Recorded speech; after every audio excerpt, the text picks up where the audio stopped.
അസ്സലാമു അലൈക്കും വറഹ്മത്തുള്ളാഹി വബറകാതുഹു. പ്രിയ സുഹൃത്തുക്കളെ, ഒരു പ്രവാസി ആയതുകൊണ്ടാണ് പ്രവാസിയുടെ വിഷയങ്ങൾ കൂടുതലും അവതരിപ്പിക്കുന്നത്.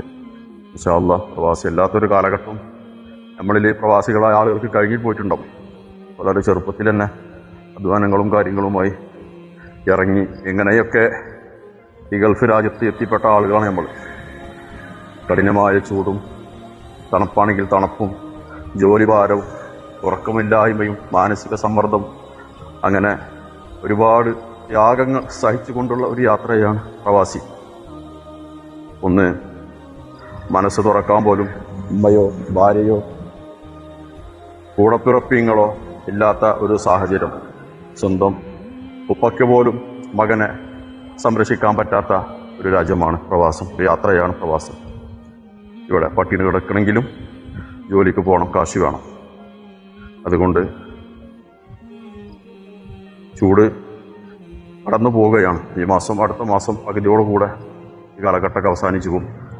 നമ്മുടെ നാട്ടിൽ കേരളം കഴിഞ്ഞാൽ കേരളത്തിൽ മഴ പെയ്താലും പുതപ്പ് വേണ്ട, മഴ പെയ്തില്ലെങ്കിലും പുതപ്പ് വേണ്ട. പിന്നീട് കുറച്ച് കാലങ്ങളായി ചൂട് അനുഭവപ്പെട്ടു തുടങ്ങുന്നുണ്ട്. അള്ളാഹു നമ്മളൊക്കെ കാത്തിരക്ഷിക്കട്ടെ.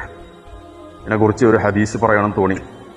ഖാല റസൂലുള്ളാഹി സ്വല്ലല്ലാഹു അലൈഹി വസല്ലം പറഞ്ഞു, മാ അക്കല അഹദ തആമൻ ഖത്തു ഖൈറ മിൻ അൻ യഖുല മൻ അമല ബിയദി അമല യദി. അതായത് ഒരു മനുഷ്യൻ സ്വന്തം കൈകൊണ്ട് ആസ്വദിച്ച് സമ്പാദിക്കുന്നതിനേക്കാൾ ഉത്തമമായ ഭക്ഷണം കഴിച്ചിട്ടില്ല. സഹീഹുൽ ബുഖാരിയിൽ പറഞ്ഞിട്ടതാണ്. അപ്പോൾ നമ്മൾ മനസ്സിലാക്കേണ്ടത്, എങ്ങനെയൊക്കെ ഒരു യൗവനം 20 വയസ്സ് വരെ, പിന്നെ 40 വയസ്സിൽ യൗവനം, പിന്നെ 60 വയസ്സ് വരെ യൗവനം, അങ്ങനെ ഇതിനിടയിൽ നമ്മെ തന്നെ മറന്നുകൊണ്ട് ജീവിക്കുന്ന ഒരു ജീവിതമാണ് പ്രവാസം. എവിടെയോ വെച്ച് കൊഴിഞ്ഞു പോയ എത്രയോ ആളുകൾ.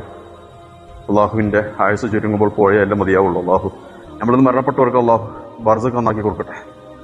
ഇനി അള്ളാഹു നമ്മുടെ ജോലിയിലൊക്കെ ഖൈർ ചെയ്യട്ടെ. ഈ രാജ്യത്ത് അള്ളാഹുവിൻ്റെ കാവലും അനുഗ്രഹം ഉണ്ടാവട്ടെ എന്ന് പ്രാർത്ഥിക്കുന്നു.